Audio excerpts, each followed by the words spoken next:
ಕಾಂಗ್ರೆಸ್ ಪಾಳಯ ಕಿಲಕಿಲ, ಕಮಲ ಪಾಳಯ ವಿಲವಿಲ, ಸಿದ್ದು ಡಿಕೆಶಿ ಒಗ್ಗಟ್ಟು, ವಿಜೇಂದ್ರ ಯತ್ನಾಳ ಬಿಕ್ಕಟ್ಟು, ಕೈಕಮಾಂಡ ಫುಲ್ ಖುಷ್, ಕೇಸರಿ ಪಕ್ಷ ಬಿಸಿ ಬಿಸಿ. ಕಾಂಗ್ರೆಸ್ ಪಾಳಯ ಕಿಲಕಿಲ, ಕಮಲ ಪಾಳಯ ವಿಲವಿಲ, ಸಿದ್ದು ಡಿಕೆಶಿ ಒಗ್ಗಟ್ಟಾಗಿದ್ದಾರೆ. ಆದರೆ ವಿಜೇಂದ್ರ ಯತ್ನಾಳ ಬಿಕ್ಕಟ್ಟಿನಲ್ಲಿ ಇರತಕ್ಕಂಥದ್ದು. ಇದರಿಂದಾಗಿ ಕೈಕಮಾಂಡ ಫುಲ್ ಖುಷಾಗಿದೆ. ಕೇಸರಿ ಪಕ್ಷ ಬಿಸಿ ತಟ್ಟಿರ್ತಕ್ಕಂಥದ್ದು. ಕೇಸರಿ ಪಕ್ಷಕ್ಕೆ ಕಾಂಗ್ರೆಸ್ನಲ್ಲಿ ಒಗ್ಗಟ್ಟಿನ ಮಂತ್ರ, ಬಿಜೆಪಿಯಲ್ಲಿ ಭಿನ್ನರಾಗ ವ್ಯಕ್ತವಾಗ್ತಾ ಇದೆ. ರಾಜ್ಯದಲ್ಲಿ ಬಿಜೆಪಿಯಲ್ಲಿ ಮುಂದುವರೆದ ಮುಸುಕಿನ ಗುದ್ದಾಟ. ಬೈ ಎಲೆಕ್ಷನ್ ಬಳಿಕ ಬೀದಿಗೆ ಬಂದ ಬಿಜೆಪಿ ಒಳಜಗಳ. ಎರಡೂ ಬಣಗಳ ನಡುವೆ ಆರೋಪ ಪ್ರತ್ಯಾರೋಪಗಳು ಕೇಳಿ ಬರ್ತಾ ಇದೆ. ರಾಜ್ಯ ಬಿಜೆಪಿ ಪಕ್ಷದಲ್ಲಿ ಕಾಂಗ್ರೆಸ್ ಪಾಳಯ ಒಗ್ಗಟ್ಟಾಗಿದ್ರೆ ಕಮಲ ಪಾಳಯ ವಿಲವಿಲ ಅಂತ ಒದ್ದಾಡ್ತಿರ್ತಕ್ಕಂಥದ್ದು. ಸಿದ್ದು ಡಿಕೆಶಿ ಒಗ್ಗಟ್ಟಿನಿಂದ ಇದ್ರೆ ವಿಜೇಂದ್ರ ಯತ್ನಾಳ್ ನಡುವೆ ಬಿಕ್ಕಟ್ಟು ಏರ್ಪಟ್ಟಿದೆ. ಕೈಕಮಾಂಡ್ ಫುಲ್ ಖುಷಾಗಿದೆ ಇದರಿಂದ. ಆದರೆ ಕೇಸರಿ ಪಕ್ಷಕ್ಕೆ ಬೆಸಿ ತಟ್ಟಿರ್ತಕ್ಕಂಥದ್ದು. ಕಾಂಗ್ರೆಸ್ನಲ್ಲಿ ಒಗ್ಗಟ್ಟಿನ ಮಂತ್ರ ಇದೆ, ಆದರೆ ಬಿಜೆಪಿಯಲ್ಲಿ ಭಿನ್ನರಾಗ ವ್ಯಕ್ತವಾಗ್ತಾ ಇದೆ. ಬಿಜೆಪಿಯಲ್ಲಿ ಮುಂದುವರೆದ ಮುಸುಕಿನ ಗುದ್ದಾಟ ಅಷ್ಟೇ ಅಲ್ಲ, ಈ ಮುಸುಕಿನ ಗುದ್ದಾಟ ಬೈ ಎಲೆಕ್ಷನ್ ಬಳಿಕ ಬೀದಿಗೆ ಬಂದಿರತಕ್ಕಂಥದ್ದು.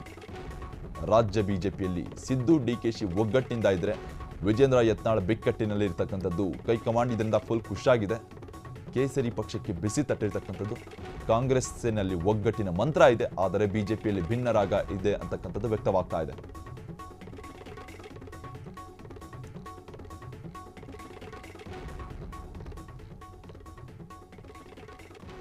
ಮನೆಯೊಂದು ಮೂರು ಬಾಗಿಲು ಆಯ್ತಾ ರಾಜ್ಯ ಬಿಜೆಪಿ ಪಕ್ಷ.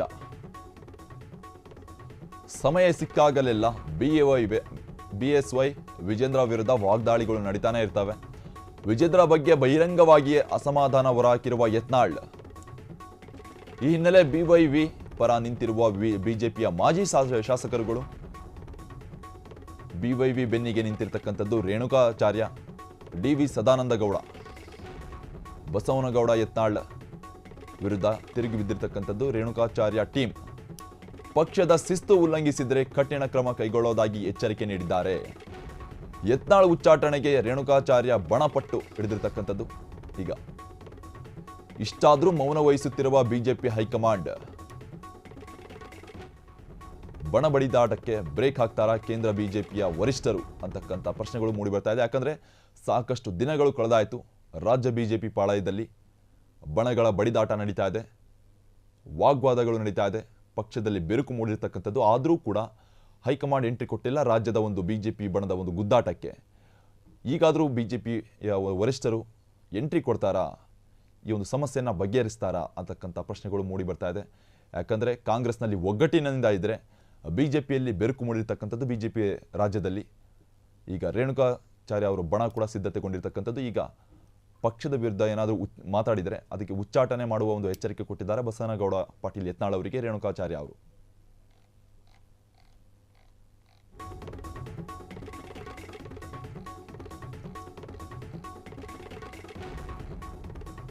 ಒಳಬೇಗುದಿ ಇದ್ರೂ ಚುನಾವಣೆ ಗೆದ್ದಿರುವ ಕಾಂಗ್ರೆಸ್. ಬೈ ಎಲೆಕ್ಷನ್ನಲ್ಲಿ ಕ್ಲೀನ್ ಸ್ವೀಪ್ ಮಾಡಿರುವ ಕಾಂಗ್ರೆಸ್.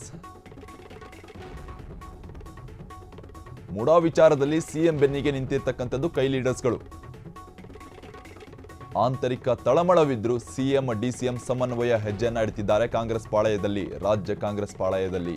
ಈ ಅಂಶವೇ ಕಾಂಗ್ರೆಸ್ ಗೆಲುವಿಗೆ ಕಾರಣವಾಯ್ತಾ? ಇಂಥ ಸಮರ್ಥ ನಾಯಕತ್ವ ಬಿಜೆಪಿಯಲ್ಲಿ ಇಲ್ಲವಾ ಅಂತಕ್ಕಂಥ ಪ್ರಶ್ನೆ ಮೂಡಿ ಬರ್ತಾ ಇದೆ. ಯಾಕಂದ್ರೆ ಬಣಗಳ ಕಿತ್ತಾಟ ನಡೀತಾ ಇದೆ ರಾಜ್ಯ ಬಿಜೆಪಿ ಪಾಳಯದಲ್ಲಿ. ಒಳ ಬೇಗುದಿ ಇದ್ರು ಚುನಾವಣೆ ಗೆದ್ದಿರತಕ್ಕಂಥದ್ದು ಕಾಂಗ್ರೆಸ್. ಬೈ ಎಲೆಕ್ಷನ್ ನಲ್ಲಿ ಕ್ಲೀನ್ ಸ್ವೀಪ್ ಮಾಡಿರ್ತಕ್ಕಂಥದ್ದು ಕಾಂಗ್ರೆಸ್ ಪಕ್ಷ ರಾಜ್ಯದಲ್ಲಿ. ಮುಡಾ ವಿಚಾರದಲ್ಲಿ ಸಿಎಂ ಬೆನ್ನಿಗೆ ನಿಂತಿರ್ತಕ್ಕಂಥದ್ದು ಕೈ ಲೀಡರ್ಸ್ಗಳು, ಎಲ್ಲೂ ಬಿಟ್ಕೊಟ್ಟಿಲ್ಲ. ಆಂತರಿಕ ತಳಮಳವಿದ್ರು ಸಿಎಂ ಡಿಸಿಎಂ ಸಮನ್ವಯ ಹೆಜ್ಜೆಯನ್ನ ಇಡ್ತಿದ್ದಾರೆ ರಾಜ್ಯ ಕಾಂಗ್ರೆಸ್ ಪಾಳಯದಲ್ಲಿ. ಈ ಅಂಶವೇ ಕಾಂಗ್ರೆಸ್ ಗೆಲುವಿಗೆ ಕಾರಣವಾಯ್ತಾ? ಆದರೆ ಇಂಥ ಸಮರ್ಥ ನಾಯಕತ್ವ ಬಿಜೆಪಿಯಲ್ಲಿ ಇಲ್ಲವಾ ಅಂತಕ್ಕಂಥ ಪ್ರಶ್ನೆಗಳು ಮೂಡಿ ಬರ್ತಾ ಇದೆ. ಯಾಕಂದ್ರೆ ಬಣ ಕಿತ್ತಾಟ ನಡೀತಾ ಇದೆ. ಒಂದಲ್ಲ ಎರಡಲ್ಲ, ಮನೆಯೊಂದು ಮೂರು ಬಾಗಿಲು ಅಂತಕ್ಕಂಥದ್ದು ನಿಜ ಆಗ್ತಾ ಇದೆ ರಾಜ್ಯ ಬಿಜೆಪಿ ಪಾಳಯದಲ್ಲಿ. ಯಾಕಂದ್ರೆ ಮೂರು ಬಣಗಳು ಆಗ್ತಾ ಇರ್ತಕ್ಕಂಥದ್ದು ರಾಜ್ಯ ಬಿಜೆಪಿ ಪಾಳಯದಲ್ಲಿ. ಯತ್ನಾಳ್, ಜಾರಕಿಹೊಳಿ, ವಿಜೇಂದ್ರ ಹಾಗೂ ರೇಣುಕಾಚಾರ್ಯ, ಈ ರೀತಿಯಾದ ಬಣಗಳ ಕಿತ್ತಾಟ ನಡೀತಾ ಇದೆ. ಇಂಥ ಸಮರ್ಥ ನಾಯಕತ್ವಕ್ಕೆ ಬಿಜೆಪಿ ಇಲ್ಲವಾ?